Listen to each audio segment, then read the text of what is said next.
মুভিটি শুরু হয় একটি স্কুলের মেয়েকে দেখিয়ে যার নাম ছিল হারুকা নোজাকি। সে নিজের ময়লা জুতোগুলোকে নিজের লকারে রাখছিল। তখনই সেখানে তার একজন সহপাঠী চলে আসে যার নাম ছিল মিৎসুরু আইবা। আইবা বলে যে, তুমি কি কারোর জন্য এখানে অপেক্ষা করছো? তখন নোজাকি বলে যে, হ্যাঁ, এখানে আমরা জানতে পারি যে তারা দুজন একে অপরকে আসলে পছন্দ করে। পরের দৃশ্যে আমরা দেখি যে নোজাকি বাসায় যাচ্ছে, আর তখনই তার সহপাঠীরা তাকে বুলিং করা শুরু করে। তারা নোজাকির জুতা ছিনিয়ে নিয়ে একটি নোংরা গর্তে ফেলে দেয়। তাই সে তার জুতা নেওয়ার জন্য সেই গর্তে নামতে চায়, আর সে পড়ে যায়। ফলে তার সারা মুখে মাটি লেগে যায়। এখানে সেই মেয়েগুলো তার ব্যাগ ও বাকি জিনিসগুলো গর্তে ছুঁড়ে দেয় আর সেখান থেকে চলে যায়। তারা এসব এজন্য করছিল কারণ তাদের মনে হচ্ছিল যে নোজাকি তায়কোর অনুভূতি নিয়ে খেলা করেছিল, কিন্তু তায়কো তাদেরকে এসব করতে মানা করে। তায়কো তাদের দলেরই একটি মেয়ে ছিল। এরপর নোজাকি নিজের জিনিসপত্র নিয়ে বাসায় আসে। তখন তার ছোট বোন তার এমন অবস্থা দেখে কান্না শুরু করে দেয়, আর তার মা বাবাও এসব দেখে প্রচণ্ড হতাশ হয়ে পড়ে। পরের দিন নোজাকির বাবা স্কুলের টিচারের সাথে দেখা করতে যায় আর এই বিষয়ে অভিযোগ করে, কিন্তু টিচার এই অভিযোগটিকে উপেক্ষা করে।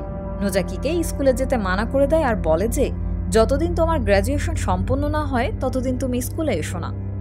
এরপর নোজাকি ক্লাসে যায়, যেখানে গিয়ে সে দেখে যে 3টি মেয়ে তার বেঞ্চে দাগাদাগি করছে, আর সে ওখানে পৌঁছাতেই তার ওপর ধুলাও ছুটতে থাকে। অন্যদিকে নোজাকির আরেক সহপাঠী কুগা তার বাবাকে লাথি মেরে ফেলে দেয়, যে টিচারের সাথে দেখা করা শেষে বাসায় ফিরে যাচ্ছিল। এদিকে ক্লাসে নোজাকির বেঞ্চে তারা একটি মৃত কাক রেখে দিয়েছিল, যেটির রক্ত সেখানে টপ টপ করে পড়ছিল। কুগা এই বিষয়ে টিচারকে জানালে সে এটা এড়িয়ে যায়। কিছু মেয়ে টিচারকে পেছন থেকে কিছু ছুঁড়ে মারে, তাই সে বাইরে গিয়ে বমি করতে থাকে। এখান থেকে আমরা এটা বুঝতে পারি যে তারা টিচারদেরও বুলিং করত। সন্ধ্যায় নোজাকি বাসায় ফিরে যখন তার বাবার এই অবস্থা দেখে, তখন সে অনেক বেশি কষ্ট পায়। তার বাবা তাকে স্কুলে যেতে মানা করে দেয় আর বলে যে, যতক্ষণ না তোমার পড়ালেখা শেষ হয়ে যাচ্ছে ততক্ষণ তুমি বাসায় থাকো, কারণ তার বাবার চাকরির কারণেই তাদেরকে এখানে বদলি হতে হয়েছিল। পরের দিন সকালে নোজাকির জ্বর আসে, তাই তার মা তাকে স্কুলে যেতে নিষেধ করে দেয়।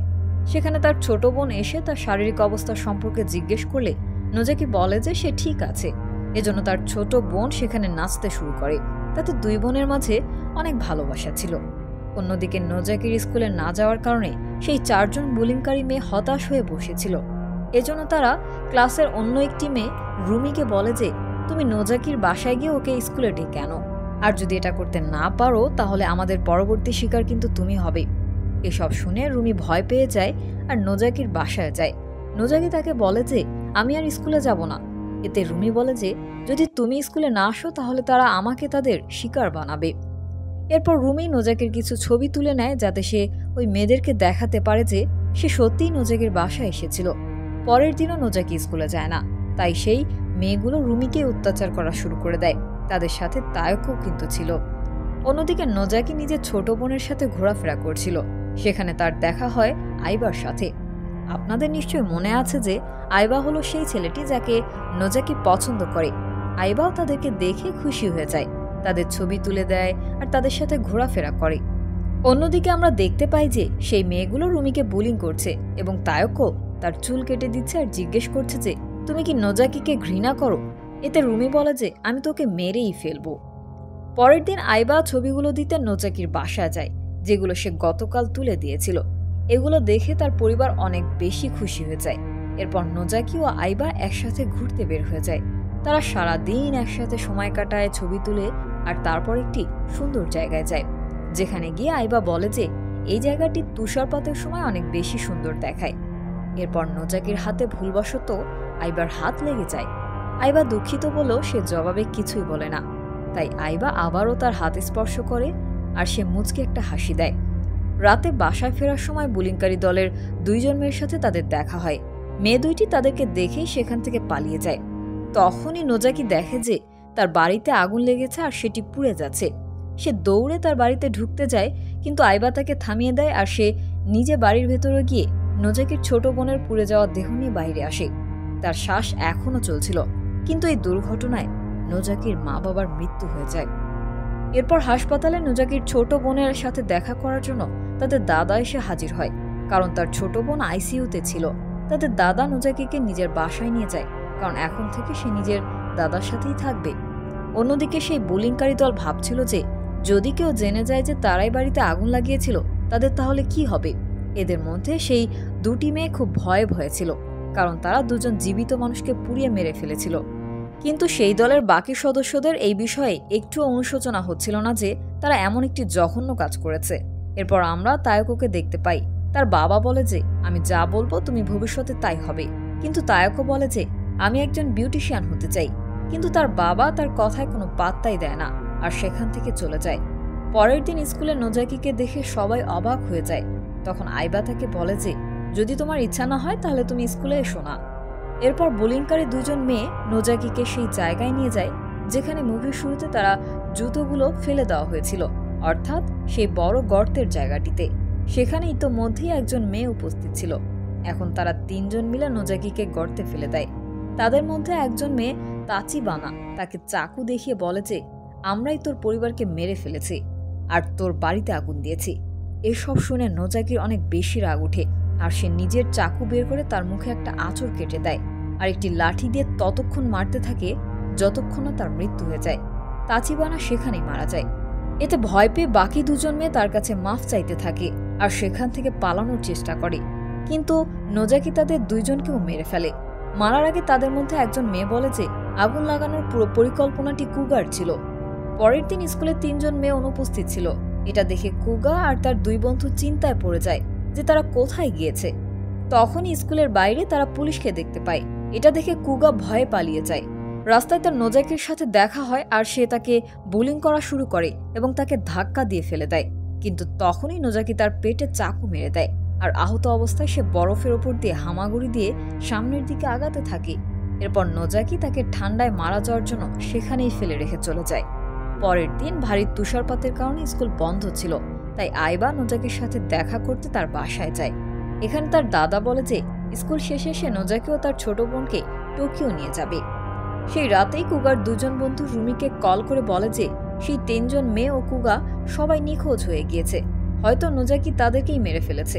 তাই সে তোমাকে মারার আগেই তুমি ওকে মারার জন্য প্রস্তুত হয়ে যাও, কারণ আগামীকাল আমরা তাকে মারতে যাচ্ছি। পরের দিন সকালে নোজাকি বাইরে এলে সে তুষারের মধ্যে একটি লিভার লিফ নামক ফুল দেখতে পায়। সে মনোযোগ দিয়ে এটি দেখতে থাকে। তখনই সেই দুইজন ছেলে তার উপর আক্রমণ করে বসে, কিন্তু সে বেঁচে যায়।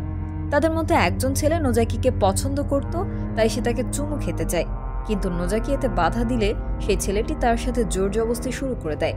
এতে নোজাকি তার নাকটিকে প্লাস দিয়ে চেপে ধরে, আর এদিকে অন্য ছেলেটি নোজাকিকে দূর থেকে নিশানা করতে থাকে আর তার দিকে তীর ছুঁড়ে মারে। কিন্তু সেই তীরটি গিয়ে তার বন্ধুর মাথায় লেগে যায় আর তার সেখানেই মৃত্যু হয়ে যায়। এরপর নোজাকি সেই ছেলেটিকেও চাকু দিয়ে মেরে ফেলে। এদিকে সেই তিন টিমের বাসায় না ফেরার কারণে তাদের পরিবার তাদের নিখোঁজ হওয়ার অভিযোগ নিয়ে স্কুলে হাজির হয়। পরের দিন আইবা নোজাকির বাসায় যায় আর তাকে নিয়ে সেই জায়গায় যায় যেখান থেকে তুষারপাত অনেক সুন্দর দেখা যেত। এরপর তারা দুজনই সেখানে চুমু খায়। এখানে আইবা নোজাকিকে কথা দেয় যে সে সবসময় তাকে রক্ষা করবে। এরপর আইবা বাসায় ফিরে তার দাদিকে বলে যে আমি বাকি পড়াশোনার জন্য টোকিও যেতে চাই। এরপর দৃশ্য পরিবর্তন হয়ে যায় আর আমরা রুমিকে দেখতে পাই। সে রাতের বেলায় সেই গর্তের জায়গাটিতে গিয়ে মেয়ে তিনটির লাশ খুঁজতে থাকে। কিছুক্ষণের মধ্যেই সে বরফে ঢাকা লাশগুলোকে দেখতে পায় আর খুব ভয় পেয়ে যায়। এরপর সে তায়কোকে কল করে, কিন্তু সে কল ধরে না। এখানে কাহিনীটি ফ্ল্যাশব্যাকে চলে যায়, যেখানে আমরা দেখতে পাই যে রুমি তাদেরকে বলছে যে সে নোজাকিকে তার বাড়িতে জীবন্ত পোড়াতে চায়, আর তারপর সে একটি কেরোসিনের গ্যালন নিয়ে নোজাকির বাড়ির দিকে যায়। এতে তায়কো তাদের সঙ্গ দেয় না এবং নিজের বাসায় চলে যায়, কিন্তু বাকি সব সদস্যরা নোজাকির বাড়িতে যায়। এরপর দৃশ্যটি আবারও বর্তমানে ফিরে আসে। পরের দিন তায়কো নোজাকির সাথে দেখা করতে তার বাসা যায়, তবে সেখানে সে কাউকে খুঁজে পায় না, কিন্তু ফেরার সময় তার নোজাকির সাথে দেখা হয়। এরপর আমরা দেখি যে তায়কো আর নোজাকি কোনো এককালে বেস্ট ফ্রেন্ড ছিল, কিন্তু যখন নোজাকি আইবার কাছাকাছি যেতে থাকে তখন থেকেই তাদের বন্ধুত্বের দূরত্ব চলে আসে। এজন্যই তায়কোর মনে হয় যে নোজাকি তার অনুভূতি নিয়ে খেলছে। এখন বর্তমান দৃশ্যে দেখানো হয় যে তায়কো নোজাকির কাছে মাফ চাইছে আর এরপর সে চলে যাচ্ছে। তখনই হঠাৎ রুমি এসে তার উপর আক্রমণ করে দেয়। আহত তায়কো চিৎকার জুড়ে দেয়। এটা দেখে রুমি অনেক আনন্দ পেতে থাকে। তাদের দুজনের মধ্যেই মারামারি হয়। রুমি তায়কোকে চাকু মেরে দেয় আর সেখান থেকে পালিয়ে যায়। পরের দৃশ্যে আমরা দেখতে পাই আইবাকে, যে নোজাকিকে কল করে বলে যে আমি তোমার সাথে টোকিও যাব। এতে নোজাকি বলে যে আমি টোকিও যেতে চাই না, আমি এখানেই থাকবো। এরপর আমরা দেখতে পাই যে আইবার হাতে অনেক রক্ত লেগে আছে আর সে রেগে ফোনটিকে জোরে জোরে আছড়ে দিচ্ছে। আর এদিকে তার দাদিও অনেক জঘন্যভাবে আহত অবস্থায় পড়ে আছে। আসলে আইবা টোকিও যাওয়ার জন্য তার দাদিকে মেরে ফেলেছে। আর এখানে আমরা এটাও জানতে পারি যে সেই তার নিজের মা বাবাকেও মেরে ফেলেছিল, কারণ ছোটবেলায় তার বাবা তাকে অনেক বেশি অত্যাচার করত। এদিকে আহত রুমি নিজের বাসায় আসে আর তার মা তার সাথে এই বিষয়ে কথা বলতে চাইলে সে নিজের মাকেও চাকু দিয়ে ভয় দেখায়। অন্যদিকে স্কুলে সব নিখোঁজ স্টুডেন্টদের মা বাবা পৌঁছে গিয়েছিল আর তারা টিচারদের জিজ্ঞাসা করছিল যে তারা সবাই কোথায় গেল। টিচাররা কিছু না বলায় তারা তাদেরকে উল্টাপাল্টা কথা শোনাতে থাকে। তখন একজন টিচার রেগে গিয়ে বলে যে ওইসব ছেলে মেয়েগুলো আমাকেও বুলিং করতো। এটা বলে সে আবারও সেখানে বমি করা শুরু করে দেয় আর বাইরে গিয়ে দৌড়াতে দৌড়াতে বরফে পড়ে যায়। তখনই সেখানে একটি তুষার কাটার মেশিন চলে আসে আর সেটা দিয়ে তার মৃত্যু হয়ে যায়। পরের দৃশ্যে রুমি নোজাকির ছোট বোনকে পোড়াতে হাসপাতালে চলে যায়। তখনই সেখানে নোজাকি চলে আসে আর তাদের মধ্যে লড়াই শুরু হয়, কিন্তু সুযোগ পেয়ে রুমি সেখান থেকে পালিয়ে যায়। এরপর আইবা আসে নোজাকির সাথে দেখা করতে। তখনই একজন নার্স এসে বলে যে নোজাকির দাদা নির্মমভাবে আহত হয়েছে আর তাকে হাসপাতালে ভর্তি করা হয়েছে। এসব শুনে নোজাকির অনেক অদ্ভুত লাগে যে সে আইবার হাত চেক করতে যায় আর সে দেখে যে তার হাতে অনেক রক্ত লেগে আছে আর সে বুঝে যায় যে তার দাদার এই খারাপ অবস্থা আইবাই করেছে। এখানে একটি বিষয় আপনাদের বলে রাখি যে যখন আইবা তার দাদিকে টোকিও যাবার কথা বলেছিল তখন সে মানা করে দেয়, তাই আইবা তাকে মেরে ফেলেছিল। আর যখন নোজাকিও মানা করে দেয় যে সে টোকিও যাবে না, তখন আইবার রাগ উঠে নোজাকির দাদার ওপর, এজন্য সে তার দাদারও এমন অবস্থা করে ফেলেছে। এতক্ষণে সেখানে রুমি চলে আসে আর তাদেরকে ওই দিনের কথা বলে। এরপর আমরা আবারও ফ্ল্যাশব্যাকে দেখতে পাই যেখানে রুমি ও বাকি বুলিংকারীরা নোজাকির মাকে বাড়ির সামনেই জীবন্ত পুড়িয়ে ফেলেছিল। আর যখন নোজাকির বাবা তাকে বাঁচানোর জন্য বাইরে আসে তখন তারা নোজাকির বাবার পায়ে তীর ছুঁড়ে তাকে মাটিতে শুইয়ে দেয় আর তার আর নোজাকির ছোট বোনের উপর কেরোসিন ঢেলে তাদেরকে সেখানেই জীবন্ত জ্বালিয়ে দেয়।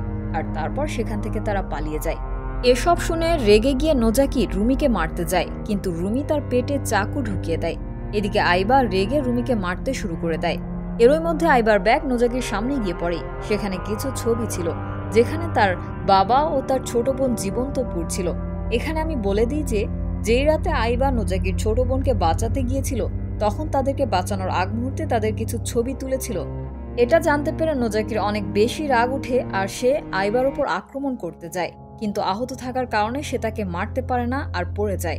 এরপর আইবা তার মুখে অনেকগুলো ঘুষি মারতে থাকে আর বলে যে যদি তুমি আমার সাথে থাকো তাহলে আমি তোমাকে বাঁচাবো, আর যদি না থাকো তাহলে আমি তোমাকে এখনই বরফের মধ্যে মারা যাওয়ার জন্য রেখে চলে যাব। এরপর যখন সে ক্যামেরা উঠিয়ে তার মুখের ছবি তুলতে যায় তখনই সে লিভার লিফ নামক ফুলগুলো দেখতে পায়। এটি সেই ফুলগুলোই ছিল যেগুলো একটা সময় নোজাকিও দেখেছিল। এরই মধ্যে নোজাকি তীর নিয়ে আইবার চোখে ছুঁড়ে মারে, যার ফলে সেখানে আইবার মৃত্যু হয়। এই তীরটি সেই ছেলে ছিল যে ছেলেটি একবার এই জায়গায় নোজাকির উপর আক্রমণ করেছিল। এরপর আহত অবস্থায় নোজাকি নিজের বাড়ির দিকে যেতে থাকে। ওই সময় সে নিজের ছোট বোনের নেকলেসটি পরেছিল, যেটির দিকে সে বারবার তাকাচ্ছিল। এরপর সে পথেই পড়ে যায়। মুভির শেষে আমরা দেখতে পাই তাইকোকে যে সে স্কুল থেকে নিজের গ্র্যাজুয়েশন সম্পন্ন করে ফেলেছে আর সে সার্টিফিকেট পাচ্ছে। এরপর সে নিজের ক্লাসে যায় আর পুরনো দিনগুলো মনে করতে থাকে যখন সে আর নোজাকি বেস্ট ফ্রেন্ড ছিল। আর এরই মধ্যে দিয়ে কাহিনীটি এখানেই শেষ হয়ে যায়। তবে এখানে এটা দেখানো হয় না যে নোজাকি মারা গিয়েছিল নাকি বেঁচে ছিল, তার দাদার অবস্থা কেমন ছিল বা তার ছোট বোনেরই বা কি অবস্থা ছিল। তো বন্ধুরা, কেমন লাগলো আপনাদের আমাদের আজকের মুভিটি? যদি ভালো লেগে থাকে তাহলে লাইক বাটনটি ক্লিক করুন এবং পরবর্তীতেও এমন ভিন্ন ধরনের সব কাহিনী উপভোগ করতে আমাদের চ্যানেলটিকে সাবস্ক্রাইব করে পাশেই থাকুন। ধন্যবাদ।